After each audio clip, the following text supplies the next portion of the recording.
Good afternoon, and thank you so much for joining us for our School of Music Voice Major Live Q&A. Whether you're someone who has been admitted both academically and artistically to the voice area in the School of Music, whether you're looking at someone who's considering double majoring or continuing with voice lessons in the future, if you want to just continue to have music and choir and voice be an important part of your life when you come to college, or if you're the family member of someone who is trying to make the important decision about where to come to college, we are so happy to welcome you and to share the thoughts of 4 of our current voice majors who are going to tell you all about what it's like to be a student in the School of Music. We also have some students in the voice area who will be joining us in the chat section. So please feel free to introduce yourself and they will be answering questions today as well. But without further ado, I would like to introduce you to Molly Kalink, who will be moderating our panel today. So Molly, take it away. Hi, my name is Molly Kalink. I'm a current junior vocal music education major with a minor in music and human services. I am a soprano. I am currently work in the undergraduate music admissions office, and I am also on our ACDA board as president. Hi everyone, my name is Haley. I am a senior getting double majors in vocal music performance and communication sciences and disorders. I also have a minor through the Honors College. My hometown is Williamsburg, Virginia, and I'm a mezzo. And I am on the leadership team for our SNATS exec board as vice president, and I am recording secretary for Sigma Alpha Iota, one of our music fraternities. Hey guys, I'm Lindsay. I am a sophomore voice major with the music theater concentration, and I have a theater minor, and I'm from Virginia Beach, Virginia. Hi everyone, my name is Brandon Morris. I'm currently a junior vocal music education major at JMU. I am a tenor. I'm currently on the ACDA exec board as the treasurer. I'm also a member of the Phi Mu Alpha Gamma Alpha chapter, which is one of the music Greek organizations at JMU. And I am also currently the music director of one of the 9 a cappella groups Rescored. Hi everyone, my name is Erin Phillips. I'm a sophomore vocal music education major from Richmond, Virginia. I am a soprano and I am the head of public relations for JMU's chapter of ACDA. Great, so without further ado, we're gonna start with our first question. So the first question is, what kinds of performance opportunities are there for first-year students? And I'll start this one out. So as a freshman, you've got a whole lot of opportunities to get involved and perform in our Forbes Center. You'll be in a choir, one of the university choirs or a treble chamber choir if you're a girl. So you'll get to work under our amazing conductors and do multiple concerts each semester. And then you also have the opportunity to audition for the operas. My freshman year, I did both the fall and the spring opera. So as freshmen, you can definitely get cast in roles and get some performance opportunities in that way. Yeah, I love what Haley said about the operas. I was in the same boat where I got to be in the fall opera and the spring. And that was a really good experience to kind of get to perform on that new level of these beautiful Forbes Hall stages and be able to work with our director and our amazing cast. And being a part of that ensemble was a really great way to get to know everybody in our department. So I really, really enjoyed that experience. Yeah, I absolutely agree with Lindsay. Like, getting to audition and getting to meet so many different people in this voice area, from when I got accepted into the JMU Chorale my freshman year, getting to meet everybody and just how welcoming the JMU community is, especially within the voice area, it's just absolutely fabulous. And another way that I found a performance opportunity that was outside of the School of Music was through a cappella as well. All the a cappella groups are student-led, student-run, and it's something that I think everyone should come out and try out, beside trying out for choirs and such. Yeah, definitely. I know that the opera program is great, and it's not just the full opera that they do every semester, but there's also the opera scenes concert that are really cool for people. It's not necessarily staged, but you get to just go and perform and use your voice to your best ability. Another amazing way for first years to get performance opportunities is every Friday we have the voice area recital, and you get to perform for everybody else in the voice area. And it's just a really great way to practice and perform and just get to be yourself. Yeah, I would agree with all those things. I definitely think that we have the opportunity to perform in all the different choirs too. You can get into any choir you audition here, and you don't have to be a music major to get into choir. That's one of the really awesome parts about JMU. Everything is open to all majors. And so having that opportunity, if you want to go study something in the School of Business but still want to do choir, you can come and audition. And we have 2 non-audition choirs that you can join that allow you to have that performing aspect that you got potentially in high school. Going to our next question is, this is for Haley. How difficult is it to double major a dual degree? Will it require 5 years or just a few summer sessions? Yeah, it's been a lot of work, but I am graduating in 4 years, so I will graduate whenever they do graduation now, I suppose. It did require a lot of summer classes. I took courses every summer, some of them through JMU online or in person through a Maymester course. And then a lot of gen eds, I just got out of the way by taking them through Virginia community colleges, which if you're an in-state student is great to do. It requires a lot of focus and organization and willingness to sort of work around your class schedule, but it is doable. And I've known other people that have done double majors. So I think you just really need to go in it very motivated and know that it's going to take a lot of work and a lot of dedication.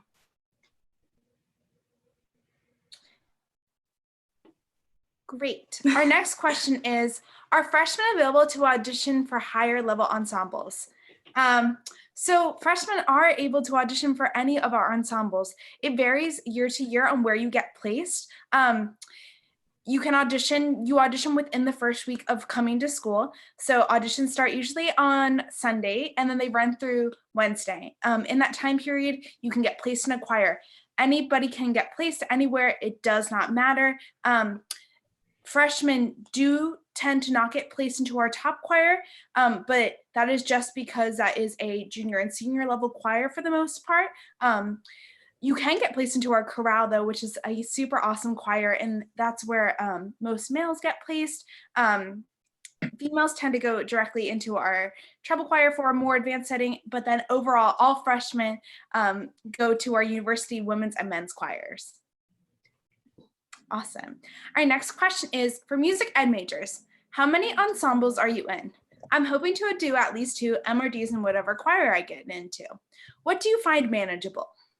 Well, that's definitely not one I should do. So Brandon, I guess you can take that. Yeah, definitely. So for every semester that I've been at JMU, I've always been in 2 ensembles, whether if it was men's chorus or chorale. That was what I did freshman year. And then once I got to sophomore year, I did chorale, and then got into Madison Singers my sophomore year.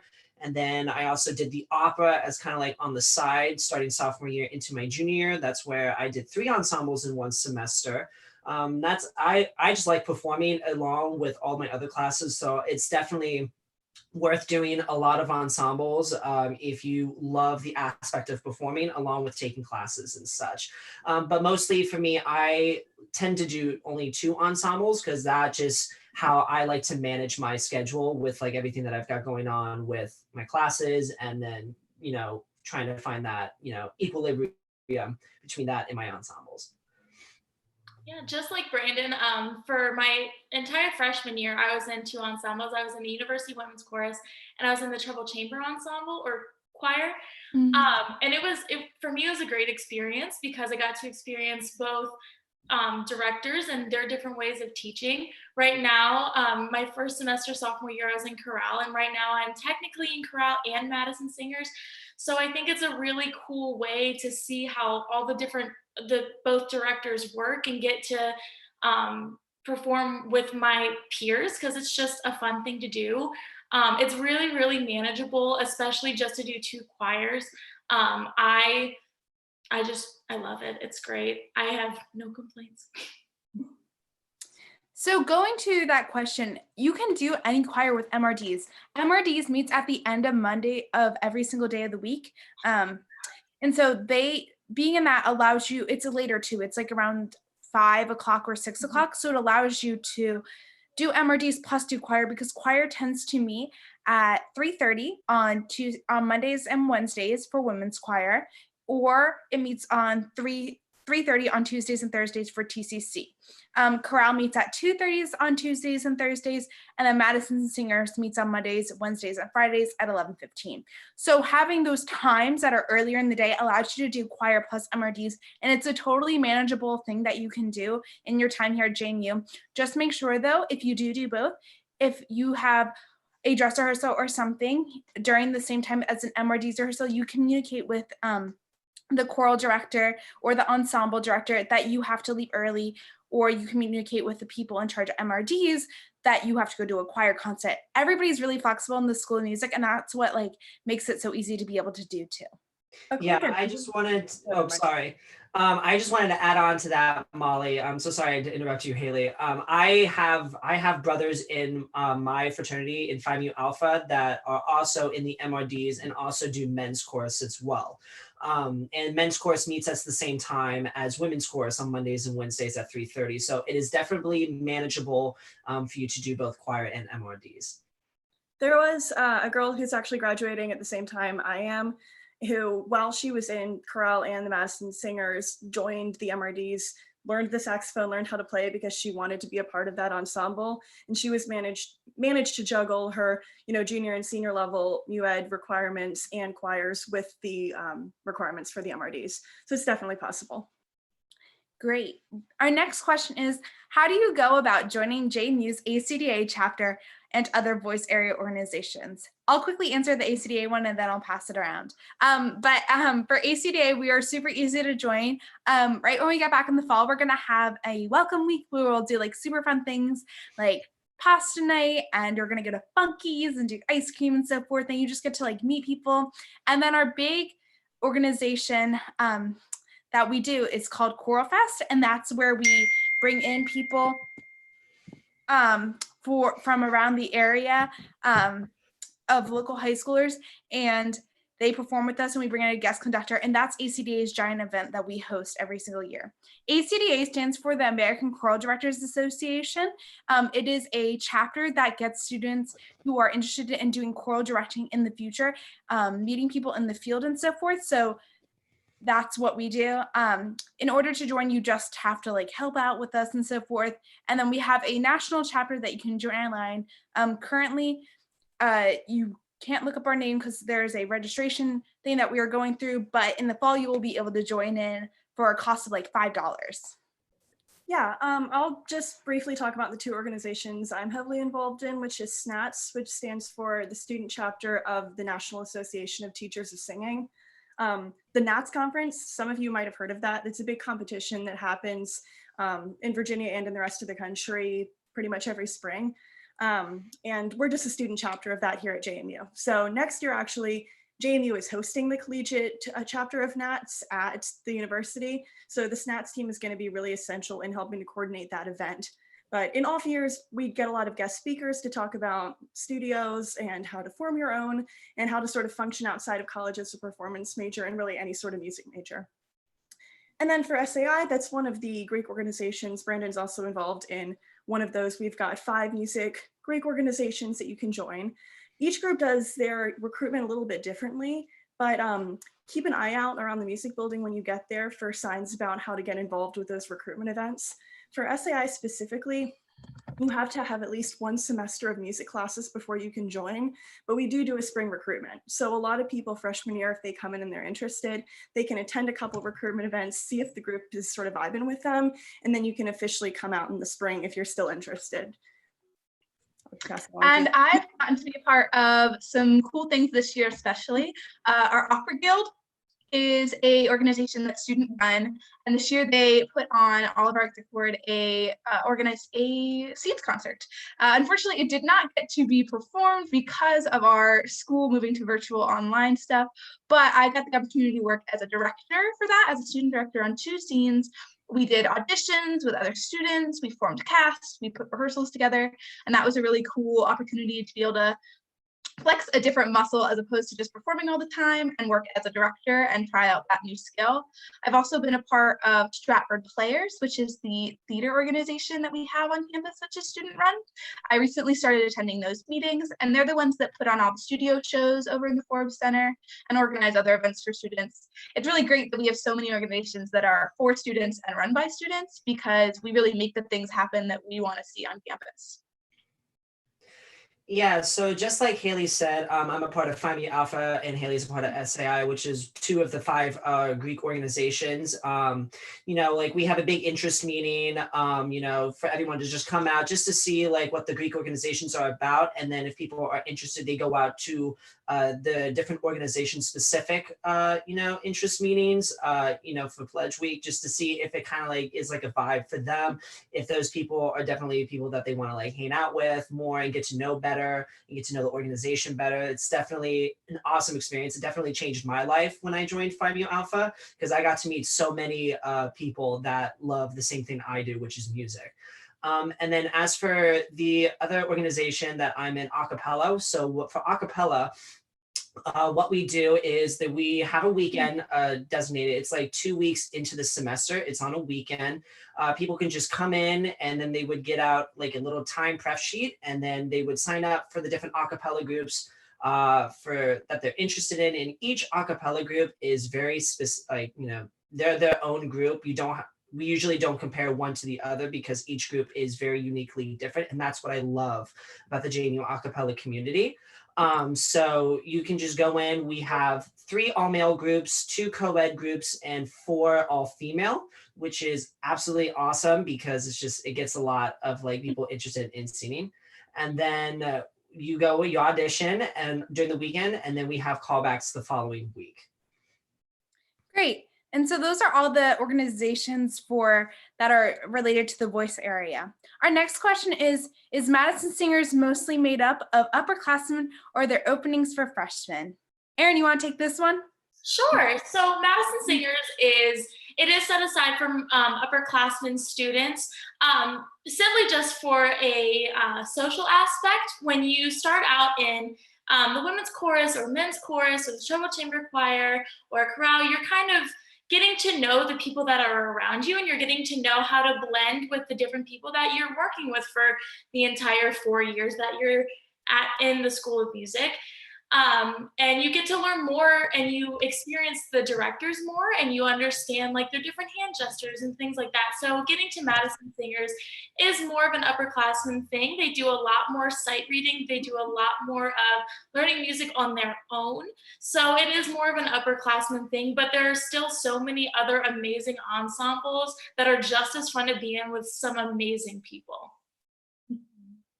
Great. Our next question is, what are some cool music education courses that you can take throughout your time at JMU? Brittany, you wanted to answer this one? Yeah, of course. I'd be happy to. So if you're interested in being a music education major at JMU, the first music education course that you will take will be the Introduction to the Technological Appliances that music educators love to use to get students connected to loving music through technology. And it's really cool because you get to see like how like different technological applications are used and how you can apply that to music making and music learning for students. Other classes that you get to take within the music education department is the instrumental methods course. And what that course is all about is you get to learn how to play different instruments, because as they teach us at JMU, to be a really good music educator, you have to be well-rounded and know a lot about the different instruments besides your voice. So this class is specifically designed for us to learn about the different instruments that instrumentalists play and use, and we get to learn how to play them ourselves, which is really, really cool. And then there are other classes that we take, like there are different methods course for how to teach elementary school, secondary general music, high school, middle school choir methods, show choir methods, all those different methods courses to learn how to teach the different ensembles that you could possibly teach within your career. And then you've got other classes such as vocal arranging, where you learn how to arrange vocal things for your choirs and such. And then vocal pedagogy, which is learning about like the human voice, the pedagogy of the voice, about like why we sound the way we sound and all the science behind it. Yeah, I definitely agree with I agree with Brandon. The instrumental to technological application was a really fun class. At the end of the semester, our giant project was to use a Makey Makey to create an interactive instrument. So a Makey Makey is kind of like a circuit board that we got to make our own instrument basically that is kind of outside what a normal instrument would be. So personally, my partner and I made an easel and we used watercolor paint, and when you painted on the easel, it made music. And so it was really cool to learn about all of that fun stuff. When it comes to some of the methods classes, like music ed professional practice is when I got to do my practicum, and I got to work with the Shenandoah Valley Children's Choir. And it was such a cool experience that even before I do my student teaching, I get some hands-on experience with other students and how different things work, and I get to watch with the directors. So I think I love all the music ed classes. I loved instrumental methods. I learned how to play the saxophone. It wasn't great, but I learned how to play it, and I can teach another person how to play it. And that's the whole point. Yeah, I was about to say, I have loved all my music ed curriculum classes that I've taken over the years. There's just so many, and they're all so unique to like the program and so forth. So I think that's the super fun part about music ed is like you take so many classes. Like I had never ever done like vocal arranging. And when I took vocal arranging, I jumped in, and now we can arrange a whole a cappella piece for like a children's choir, which is so cool to think about because you get those skills in music ed to be able to do. Okay, our next question. Did any of you stay in Wayland Hall of the Arts during your freshman year? If so, how was your experience? We're also going to talk about other types of living situations around campus just so you can get a sense of what else there is around. Yeah, I actually didn't stay in Wayland, but I heard great things about it. So Lindsay will talk more about that. I stayed in Shenandoah Hall, which is over on East Campus. It's sort of the same thing as Wayland, but for the Honors College. It definitely was a walk to the music building when I needed to get to classes, but it was really cool spending time over on East Campus, which I didn't really have many classes in, and sort of getting to explore that side of JMU. So all the dorms on campus are really great. They each have their pros and cons. East Campus was far for me from classes, but I got to go to the dining hall over there, and I got to experience the, pretty views that you can see. So it was a great place for me to spend freshman year. I love what you said about East Campus, Haley. I still get lost when I go over there. I lived in Wayland last year for my freshman year, and I loved it. It was really great because I was able to meet so many people that maybe I would not have gotten as close with because they aren't in my major. But we all got really close by living on the same floor or just in the same living space. The girls on my floor got really close through our orientation week and then through the rest of the year, hanging out with our RA or doing fun events.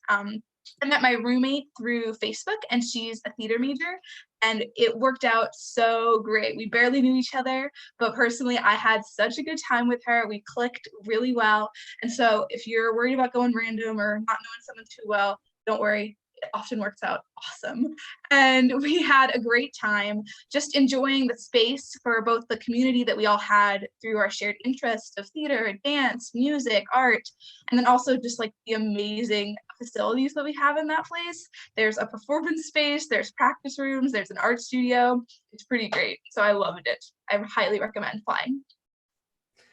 Yeah, just from what I've been hearing from all the friends that I knew that lived in Wayland, they absolutely loved it. They loved the performing arts learning community. They just loved absolutely everything about it. So highly recommend going to do that. I personally did not live in Wayland.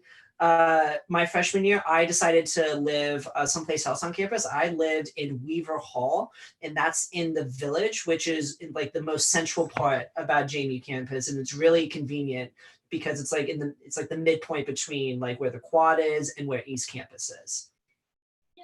I lived in Wayland for my freshman year, and it was so fun. One of my favorite parts about it was that we had to, when you live in the residential learning community, you take a class with everybody else that's in the building, and it's called Arts 100. And it was really cool because the two professors that taught it, one of them was a theater professor and the other one was an orchestra conductor.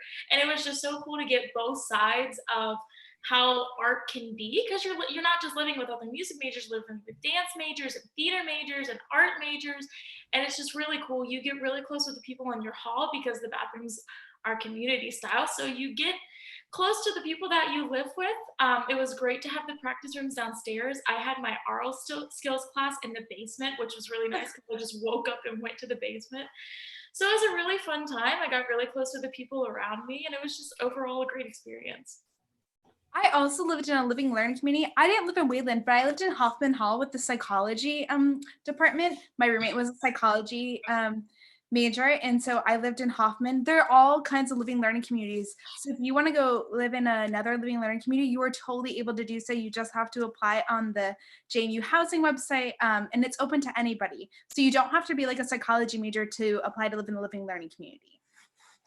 Great. Our next question is, are there any core class credits that we can get done over the summer that will free up schedule space? Yeah, I briefly mentioned this earlier when talking about how I did my whole double major thing. But I'll talk about the music ones really quickly first. There are a whole lot of music classes offered over the Maymester block that JMU has, specifically your theory classes, your oral skill classes, and aren't they doing music history now too? Yeah, and music history classes. So if you find yourself sort of running behind in some classes, I had a scheduling conflict with the theory class, so I had to take it over the summer because there was no way I could take it during the spring semester. It's 3 weeks, you get it done pretty quickly, and it's a great way to either get ahead or catch up. And then also JMU offers tons of online and in-person classes to get ahead in gen ed requirements. So I had friends that took history classes and science classes over Maymester. And you also have the opportunity to go out and get credits in their community colleges. Yeah, I would also say that it's really helpful, especially if you, like, let's say you have a class issue, you can just totally take some classes. We offer theory over the summer, and I think that's a super helpful thing that we have. And same with RL skills and same with music history. They're also offering opera history this summer for the first time. They also offer some minor classes that you might need to take if you do a minor in music or something. So you just it's super helpful to help speed up your time. Our next question is it difficult to double major in both voice and instrumental music? So I would say that it is possible to do. You just have to communicate, and depending on your instrument, make sure the two areas know that you are a double major. It is totally feasible in your time. In music admissions, we have 2 sheets laid out that show both tracks. You can also find those on the JMU School of Music website that help lay out both tracks, and you can figure out how they align and what classes you need to take and overlap that can help speed up your time. It just depends also on your area of concentration. If you are a music education major, that might mean that you have to stay a little bit longer, or if you are a performance major, everything varies depending on your time over here at JMU. I will do a quick addendum to that. My double major is not in another instrument, it's in speech, but I also play the piano, and I've gotten really involved in that around campus as well. I do a bit of private accompanying for students, and I played in some of the pit productions that the School of Theater and Dance have put on. So there are ways to get involved with another instrument, even if you don't want to necessarily double major in that instrument. You know, the opera and shows are always looking for pit players, and singers always need, flutists and other instruments to accompany them. So there are opportunities other than the complete degree. Great. Our next question is, approximately how many credit hours would you say you do each semester?